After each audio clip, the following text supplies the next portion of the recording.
এই যে কোন সম্পর্কে আলোচনা করছি, যেমন আমাদের সংখ্যা আছে, ঠিক আছে না? সংখ্যা আমরা কি কি জানি? সংখ্যা আমাদের দু রকম সংখ্যা হয়, একটা হচ্ছে রিয়েল নাম্বার, একটা হচ্ছে ইমাজিনারি নাম্বার বা কমপ্লেক্স নাম্বার, ঠিক আছে না? কমপ্লেক্স নাম্বার কোনগুলোকে বলা হয়? যেমন হচ্ছে কি রুটের মধ্যে -1, ঠিক আছে না? সো রুটের মধ্যে minus, that is a complex number, ঠিক আছে না? Okay, so it is equal to what, I. So এটা হচ্ছে কমপ্লেক্স নাম্বারের মধ্যে পড়ে, ঠিক আছে না? তো রিয়েল নাম্বার, কমপ্লেক্স নাম্বার আমরা এগুলো সবাই জানি, ঠিক আছে না? আর আমরা হচ্ছে কি রিয়েল নাম্বার আবার হচ্ছে ডিভাইড করা হয় কিভাবে? একটা রেশনাল নাম্বার, একটা ইরেশনাল নাম্বার, মানে মূলদ সংখ্যা অমূলদ সংখ্যা। আবার হচ্ছে কি তোমার একটা দশমিক সংখ্যা, আর একটা তোমার হচ্ছে কি তোমার হচ্ছে পূর্ণ সংখ্যা। পূর্ণ সংখ্যা আবার তিন রকম হয়, ধনাত্মক পূর্ণ সংখ্যা, জিরো, ঋণাত্মক পূর্ণ সংখ্যা। আর ধনাত্মক পূর্ণ সংখ্যা আর জিরো দুজনকে মিলে কি বলা হয়? দুজনকে মিলে বলা হয় হচ্ছে কি তোমার ওই অখণ্ড সংখ্যা। আর শুধু ধনাত্মক পূর্ণ সংখ্যা কি বলা হয়? স্বাভাবিক সংখ্যা, ঠিক আছে?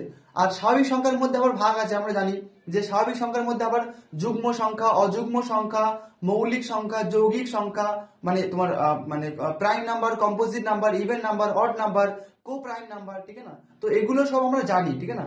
তো যেমন নাম্বারের মধ্যে নাম্বারেরও একটা আছে, যেমন আমরা যদি বলি যে টু, টু একটা কি, টু একটা কিন্তু হচ্ছে কি, আমরা যদি বলি টু একটা কিন্তু রেশনাল নাম্বার, ঠিক আছে না? তো টু একটা রেশনাল নাম্বার, টু একটা হচ্ছে কি তোমার হচ্ছে কি আমার হচ্ছে কি এটা হচ্ছে একটা ইন্টিজার নাম্বার, ঠিক আছে না? আবার টু একটা হচ্ছে কি আমার ন্যাচারাল নাম্বার, টু একটা আমার হোল নাম্বার, ঠিক আছে না? সো এই টু এর হচ্ছে কি কিন্তু আবার নাম আছে, ঠিক আছে না? তো এরকম নয় যে শুধু টু, এই নাম্বারটার একটা নাম আছে। এর নাম যদি আমি যা খুশি দিতে পারি, এর নামে বলতে পারি, যদি দেখে মনে হচ্ছে কি রেশনাল নাম্বার, তো রেশনাল নাম্বার বলতে পারি, ঠিক আছে না? তো এইভাবে হচ্ছে কি প্রতিটা জিনিস একটা করে নাম আছে, ঠিক আছে? ওকে।